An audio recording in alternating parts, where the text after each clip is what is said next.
Hello, c'est Marilyn. Donc alors je prends une petite vidéo pour vous dire comment je me sens pendant ce confinement. J'habite toute seule, j'habite à Courbevoie toute seule. Donc c'est un confinement et c'est de l'isolement aussi, comme mes copines le diraient. Je m'occupe comme je peux en fait. Je fais de la cuisine, j'appelle ma famille, je cherche du travail. J'ai appris à me coiffer. Et puis, le côté positif, je pense, du confinement, ça serait, je dirais, introspection. Vraiment. Apprendre à se connaître encore plus et se challenger tous les jours. Le côté négatif, c'est ma famille, c'est mes amis qui me manquent énormément. C'est le fait de ne pas savoir ce qui nous attend le lendemain. Parce que même si on nous dit que la reprise est le 11 mai, on ne sait pas si c'est sûr, on ne sait pas. En fait, on n'a pas tous les sons de cloche. Donc c'est assez difficile. Et ma plus grande force, c'est Dieu. Franchement, j'ai vraiment découvert Dieu pendant ce confinement-là. Il est avec moi tous les jours. J'ai appris à lire la Bible. Je prie beaucoup plus. Donc vraiment, moi, ça serait ma force, c'est vraiment Dieu. J'ai même fait un challenge religieux pendant ce confinement-là et ça, j'en suis fière. J'ai aussi une grande pensée pour l'Afrique, avec tout ce qu'on entend, tout ce qui se passe en Chine. C'est atroce, franchement, j'ai mal, j'ai très très mal. Donc, je prie pour que les choses s'améliorent, que les présidents changent de mentalité, que même qu'il y ait du changement, quoi. J'ai de l'espoir et j'espère qu'un jour ça changera. Et j'ai aussi une pensée et je les salue. Toi à 20h, je suis à mon balcon pour leur dire merci. Donc tout le personnel hospitalier, les livreurs, les éboueurs, voilà. Et merci à vous. Je vais terminer la vidéo en disant restez chez vous. Restez chez vous en famille, profitez. Courage à toutes les personnes qui sont comme moi, qui sont toutes seules. Et que Dieu vous bénisse.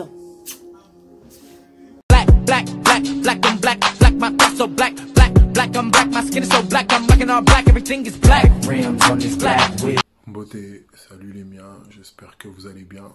Alors, aujourd'hui j'ai décidé de sortir un peu de tout ce que je fais d'habitude.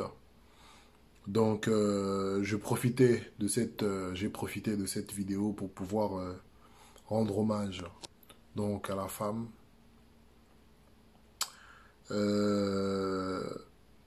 C'est même pas rendre hommage, c'est de parler à la femme. Et c'est une façon pour moi, en fait, quelque part aussi, de faire une déclaration. De faire comprendre à la femme que sans elle, on n'est rien. Que sans elle, on peut être intelligent, on peut être enfin, on peut être tout. Mais sans l'essentiel dans ce tout, ça n'a pas le même goût. Je sais pas si vous voyez ce que je veux dire. Voilà. Et donc, avec ce qui se passe en ce moment, donc voilà, moi je profite de cette occasion pour apporter mon soutien à la femme. Quel que soit l'endroit là où elle est, quel que soit l'endroit là où tu es. Parce que voilà, moi je te soutiens. Moi je te soutiens. Moi je te soutiens. Sois forte. Sois courageuse. Continue à te battre. Ne doute pas de toi. Et ne laisse pas les autres faire de toi ce que tu n'es pas. Voilà ce que j'aimerais dire. C'est ce que j'aimerais te dire. Continue à avancer, continue à traverser, continue à opérer, continue... Enfin, il y a tellement à dire, tellement à dire. Vraiment tellement à dire. Tellement à dire.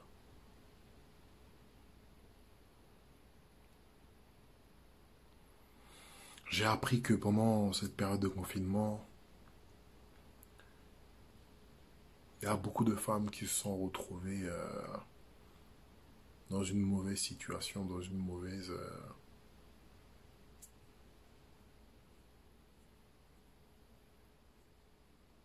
comment on dit ça?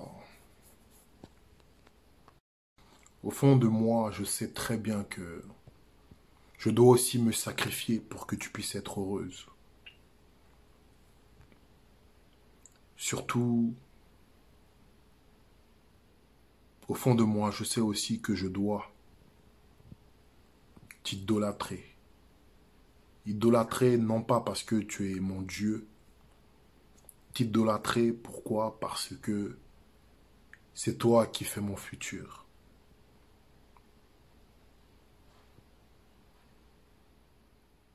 Et vraiment, moi j'aimerais te dire merci pour ce que tu fais.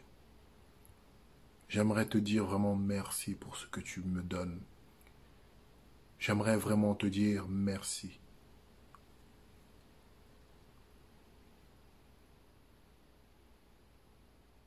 Pour tout. Merci. Alors que tu sois d'ici ou d'ailleurs, sache que quelque part, il y a un homme qui te vénère. Sache-le que quelque part dans ce monde, il y a un homme qui t'aime tel que tu es. Sans, comme j'ai dit toujours, sans bling bling, sans filtre, mais qui t'aime vraiment comme tu es. Parce que sans toi, je ne serais pas en train de faire cette vidéo. Sans toi, je ne serais pas la personne que je suis aujourd'hui. C'est vrai qu'il y a certaines choses que je dois à moi-même, mais à toi, je te dois beaucoup. Oui, à toi, je te dois beaucoup. Donc, ne te dis pas que je t'oublie. Non, je t'oublie pas. Et je t'oublierai jamais. Qu'il pleuve, qu'il neige, que l'orage gronde, je t'oublierai jamais. Même si demain je meurs, je sais que tôt ou tard, on se reverra. Ou tôt ou tard, je te reverrai.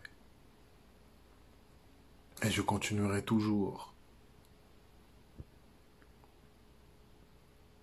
à te chercher, je continuerai toujours à te désirer, je continuerai toujours à te vouloir. Je continuerai toujours à t'aimer. Sans raison. Parce que tu es moi et parce que je suis toi.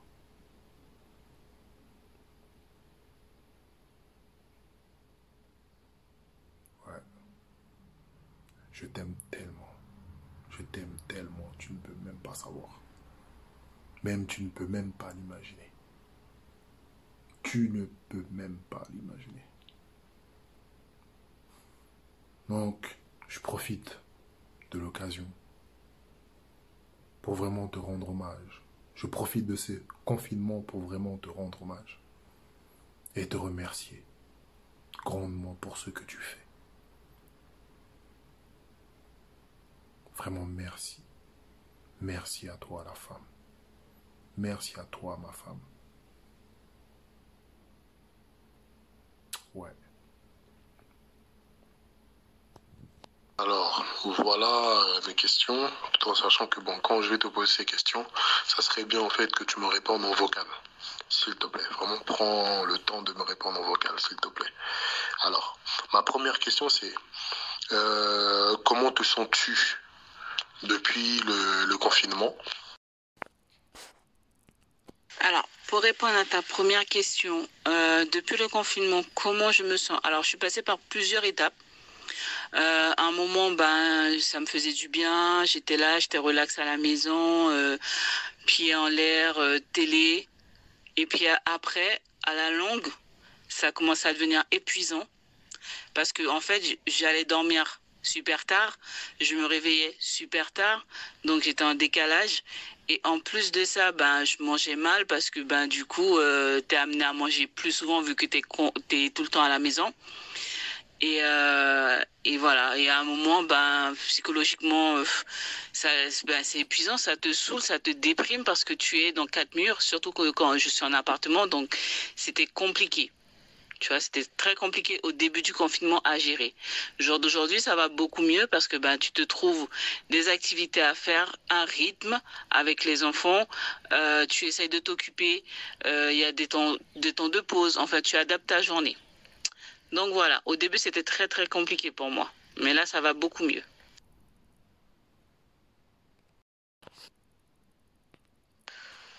Beauté, Otep, bonjour Mengal. Bah, depuis le confinement, franchement, je me sens bien. Mais en même temps, c'est paradoxal parce que c'est sur différents niveaux. C'est-à-dire que d'un point de vue familial, c'est le top. On est en famille, on passe du temps ensemble. C'est génial, il n'y a plus l'inconvénient métro, boulot, dodo. Donc on est vraiment là, H24 et c'est cool. D'un point de vue spirituel, personnel, je dirais que c'est top aussi parce que ça me permet de m'ouvrir à chercher plus loin et à avancer plus. Et d'un point de vue plus global, je vais dire par rapport aux autres, je suis quand même frustré de ne pas pouvoir voir certaines personnes. Deuxième question, c'est: as-tu appris beaucoup de choses depuis que tu es en confinement? Sur toi-même, sur les gens, ou même sur tout ce qui t'entoure? Depuis que je suis en confinement, j'ai appris énormément, que ce soit sur moi, sur les autres ou ceux qui m'entourent. Par exemple,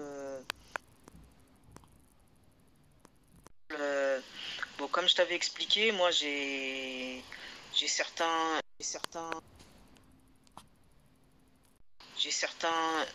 sensibilités qui d'ailleurs par rapport au confinement se développent davantage et avec lesquelles je m'apprivoise et je trouve ça plutôt cool finalement. Après sur mon ouverture au monde, j'apprends des trucs parce que par exemple comme hier j'ai écouté des conférences, j'ai discuté, je prends plus le temps de discuter avec les gens.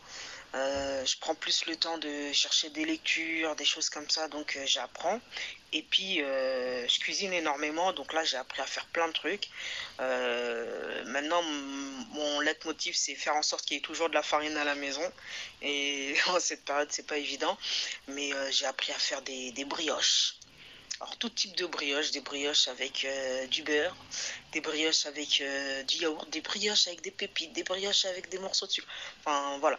Des super belles brioches, bonnes aussi, c'est bien, à faire du pain, pain de mie, pain brioché, enfin voilà, j'ai appris beaucoup et rien que pour ça je suis contente du confinement.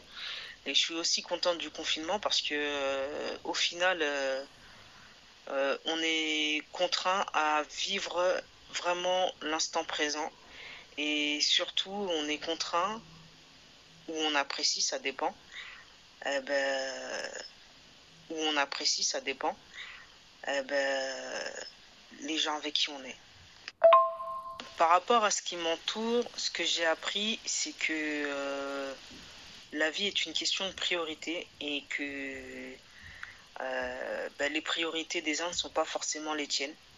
Et il faut savoir faire avec. Et ça veut dire qu'après le confinement, même si pendant le confinement tu as pensé énormément à une personne et que tu t'es dit putain dès que ça se termine je vais la voir et que tu réussis pas à la voir, c'est peut-être pas parce que elle veut pas te voir, c'est peut-être qu'au moment où toi tu veux la voir, tu n'es pas sa priorité et qu'elle a peut-être d'autres priorités que tu ignores qui sont louables et puis normales. Faut relativiser. Et ainsi on est venu sur ce point. Pour la question, je suis entrée dans le débat avec le principe. En principe, c'est bien de faire l'enfant de faire les enfants, c'est ça, comme Stéphanie a dit, l'Afrique c'est l'endroit où l'être humain a apparu, l'Afrique c'est la vie. Moi, dans notre maison, nous avons accueilli beaucoup d'enfants de la famille et ça n'a jamais été un problème. Et je trouve, et aujourd'hui, moi, mes enfants, même comme on n'en a que 2, nous avons 4 chambres à coucher, je les laisse partager une chambre. Pourquoi? Parce que j'ai appris chez nous que ça serrait les liens et du fait qu'on ait beaucoup d'enfants, qu'on ait éduqué les enfants des autres, je me rends compte aujourd'hui qu'il y a beaucoup de choses qui ne me gênent pas et je trouve ça bien. Donc, mais je veux dire aussi que c'est personnel. Chacun, on ne devrait pas faire les enfants parce que moi, mon frère en a 4, ma soeur en a 3, ma petite soeur est en train de commencer, je lui souhaite vraiment beaucoup. Mais moi, je ne suis pas dans... C'est pas la peine d'avoir 4 enfants et de devenir folle. C'est pas la peine d'en avoir 3 et de mourir sur la table d'opération. Non, mais là, tu parles des cas particuliers. Non, attends, je veux dire... Dans les cas particuliers, on est d'accord. Mais il y a une idéologie, non? Même en France, tu as des femmes qui ont 5 enfants. Mais ce n'est pas l'idéologie. Les gens sont libres d'avoir 2, 3, 4, 5 enfants, bien sûr. Mais il y a une idéologie qui gouverne une société. En France, la femme qui a 5 enfants est mal vue. En France, c'est ce que Minel disait tout à l'heure, la femme qui décide de se consacrer à ses enfants, elle est très très mal vue. Elle est même combattue. Alors qu'en Allemagne, pays limitrophe, bien sûr... Puis la carrière est mal vue en Allemagne. Ah ben voilà. Et ici, oui, elle est mal vue. Moi, je suis mal vue. Je suis mal vue parce que je travaille 30 heures, c'est déjà trop. Ici, en Allemagne, 30 heures, c'est trop. La plupart, elle va peut-être faire la caisse 14 heures et après, elle est... Moi, je suis mal vue et en plus, j'ai encore un truc à côté. Beaucoup se disent, ah, mais celle-là, vraiment, elle néglige carrément son foyer. Donc, d'un pays à l'autre, c'est vraiment différent. C'est vraiment différent d'un pays à l'autre. Tout à fait. On va aller à Quimper, s'il vous plaît. Elle a fini de faire les chips. On va aller chez notre sœur quimpéroise commerçante. Elle a fini de faire les chips. Écoutons, s'il vous plaît, la dame de Libreville, là. Il faut écouter la quimpéroise aussi. Je veux dire que même si on est en Europe, on reste africaine. Ça, il faut qu'on soit d'accord sur ça. Quelles que soient les lois qui vont être votées ailleurs. Je pense qu'aujourd'hui, l'Africaine se bat pour être respectée, mais pas dans un sens de féminisme. Tu sais, pour retrouver cette valeur. Oui, certaines ont découvert dans le féminisme. Bon, dans tous les cas, mon cas, par exemple, c'est pas ça. Oui, on a compris. Voilà, c'est pour dire aux jeunes femmes que peu importe où on est, l'Afrique forte, ce sera l'Afrique de ses valeurs. On va s'imposer. Même si les États-Unis font les lois et ceci, cela et tout ça, toutes les démarches de vaccins, tout ce qui est fait. Aujourd'hui, on a bien vu la rébellion de l'Afrique contre les vaccins. Même s'il y a un plan qui est fait pour éviter la forte démographie en Afrique, tant qu'on sera fiers et qu'on sera fort, on va représenter cette Afrique forte. On encourage nos mères à faire des enfants. Et même moi-même, j'encourage toutes les jeunes femmes. Mais aujourd'hui, si tu te retrouves à l'Occident parce que tu dois étudier, ça ne veut pas dire que forcément tu ne veux pas faire d'enfants. Moi, je n'encourage pas des femmes à faire des enfants. Pas du tout. J'encourage des femmes à bâtir des foyers. C'est pas la même chose. Je n'encourage pas les femmes à faire des enfants. J'encourage les femmes et les hommes d'ailleurs à bâtir des foyers. Voilà. Si on fait juste des enfants, pour moi justement, on est en train de courir un gros danger. Voilà. C'est ça le danger. C'est qu'on fait des enfants éparpillés à gauche, à droite, ainsi de suite. Et là, on est en train d'amplifier des problèmes qu'on voit déjà maintenant dans les sociétés. Et on va les amplifier si on fait juste des enfants. Par contre, si on bâtit des foyers, on bâtit des familles solides, dans une famille en réalité, qui communiquent, qui travaillent en harmonie, les parents savent quand ils doivent stopper les enfants. Ils savent. Exactement. Le problème, c'est quand un père irresponsable, parce que ça vient souvent de là, aligne les bébés dehors et ne se rend même pas compte, parce que malheureusement, enfin, on va même partir dans ce type de choses-là, mais en tout cas, moi, j'encourage les familles fortes. Pas juste beaucoup d'enfants, mais des familles fortes. Mentalement, le mindset, les familles remplies de mindset. Voilà. Et toi, la fille forte dans le foyer, déjà, elle est... On va aller à Quimper avec des chips. Peut-être qu'elle a quelque chose à nous dire. Ton micro est fermé.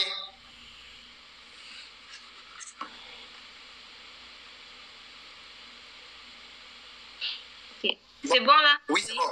Ok, je vais d'abord répondre à la sœur en rouge. Je suis pas contre, j'ai pas dit que c'était pas une bonne chose de se mettre dans sa carrière. J'ai dit il faut faire les enfants en pensant. Donc, en gros, tu as même déjà tout dit là, Philippe, quand tu dis de bâtir des foyers. C'est ça, en fait. Ne pas faire les enfants, ne pas dire comme nous sommes appelés dans notre société à faire des enfants, faire pour faire. Laisser sa carrière pour laisser.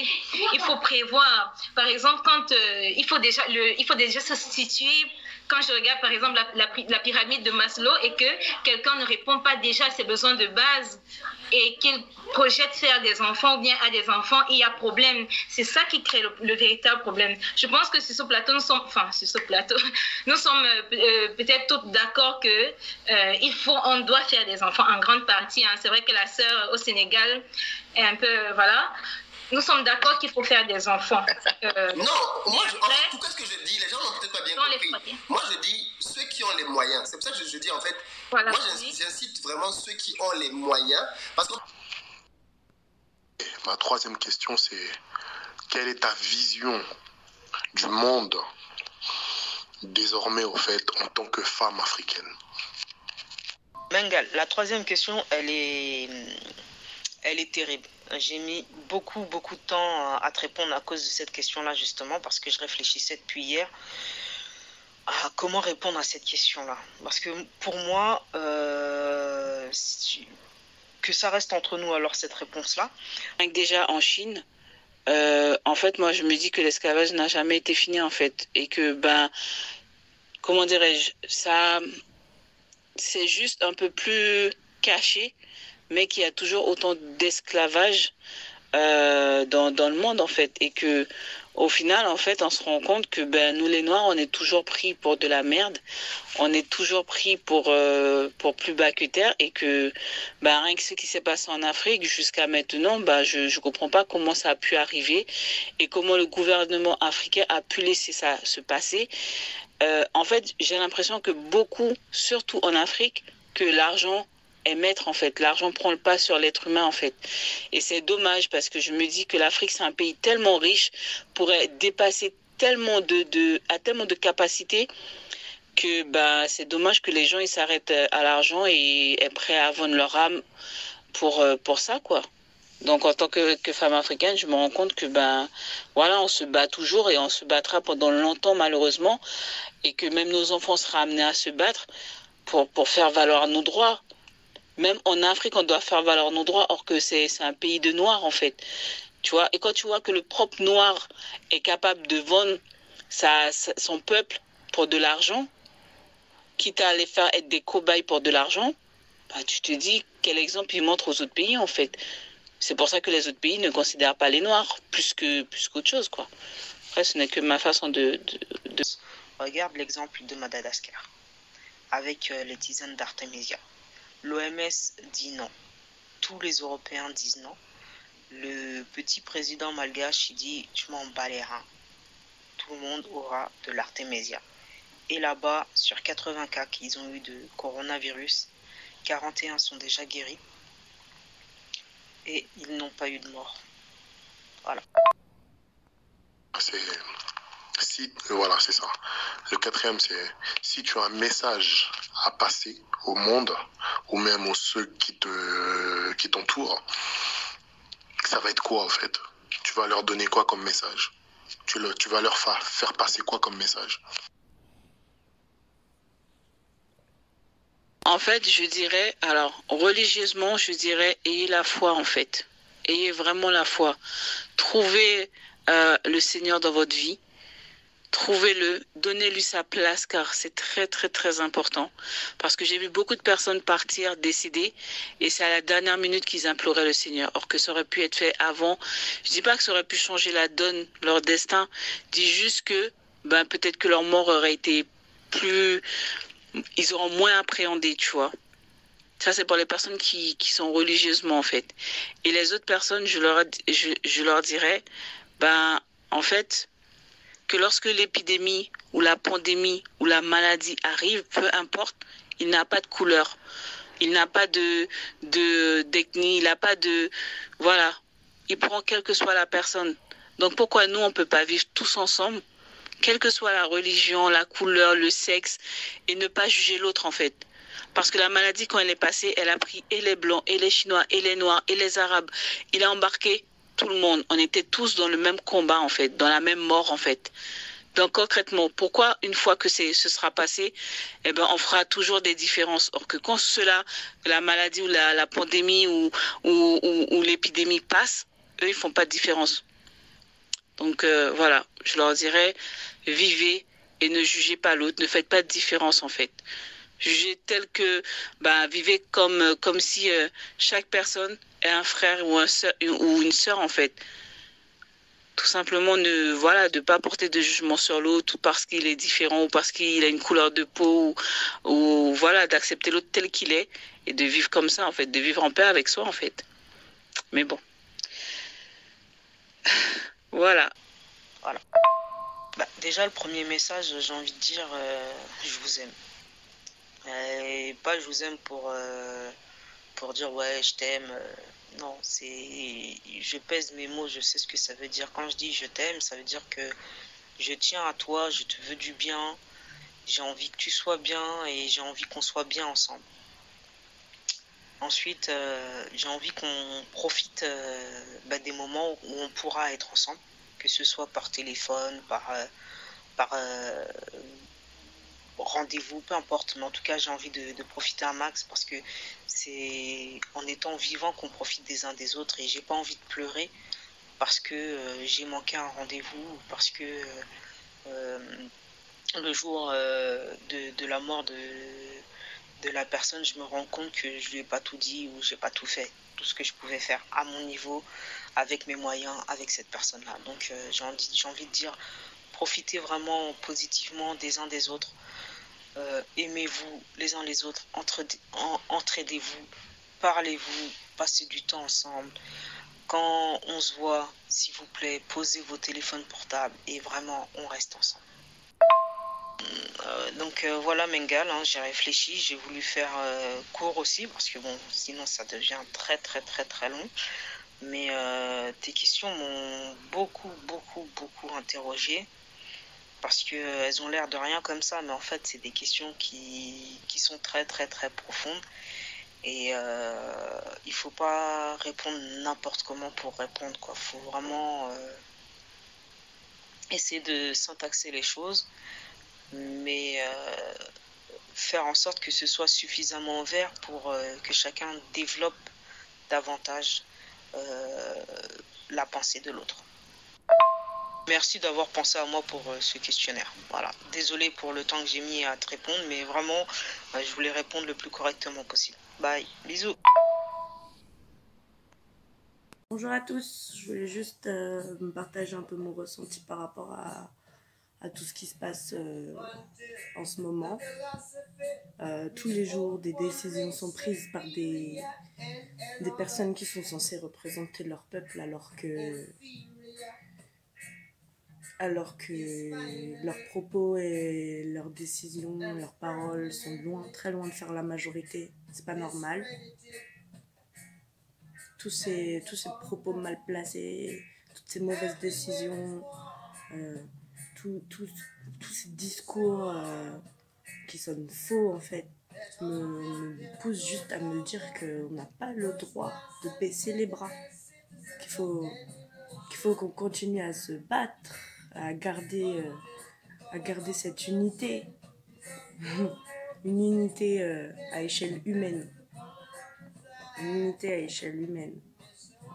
Peu importe tes origines, peu importe ta couleur de peau, tes croyances ou ton ethnie, on devrait tous avoir le droit de vivre au moins avec un minimum de dignité. Et que les décisions qui soient prises pour le pays dans lequel tu vis, peu importe ton pays, soit pour le peuple et pour le bien du pays et pas pour toutes ces grandes puissances mondiales qui dénigrent carrément la vie au profit de l'argent et du pouvoir, quoi. Qui dénigrent la vie au profit de l'argent, ouais. Je vais m'arrêter là parce qu'on pourra en parler pendant des heures, mais c'est pas le but. Enfin, pas le but de cette vidéo en tout cas. prenez soin de vous, surtout en ce moment, la planète nous envoie ses anticorps, donc c'est à nous de lui prouver qu'on n'est pas des parasites. Là, on a une occasion unique de pouvoir changer les choses et prendre un virage serré et d'évoluer dans le bon sens. Mais pour ça, il faut se battre et dans l'unité, quoi. Vraiment. Voilà, prenez soin de vous. À une prochaine fois et restez chez vous. Je profite aussi de cet instant pour te dire que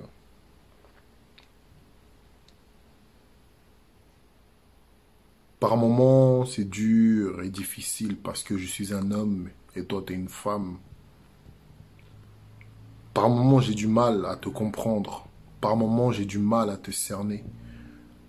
Par moments, j'ai du mal à me mettre à ta place. Mais au fond de moi, je sais que tu souffres. Au fond de moi, je sais que t'aimerais que je me mette à ta place. Au fond de moi, je sais que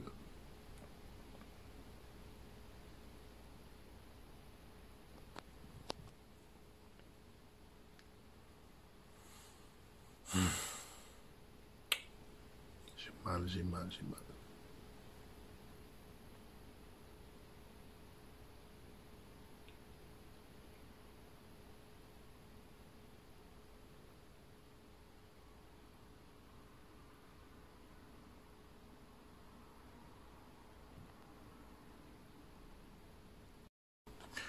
Notre naissance est datée, mais pas notre mort. L'amour est présent, mais on ignore vraiment où le trouver. La confiance se donne, mais il faut le mériter. L'argent achète le matériel, mais pas le cœur. Alors, lis, vis, mais surtout, n'oublie pas de réfléchir avant d'avancer. Ça, c'est très important.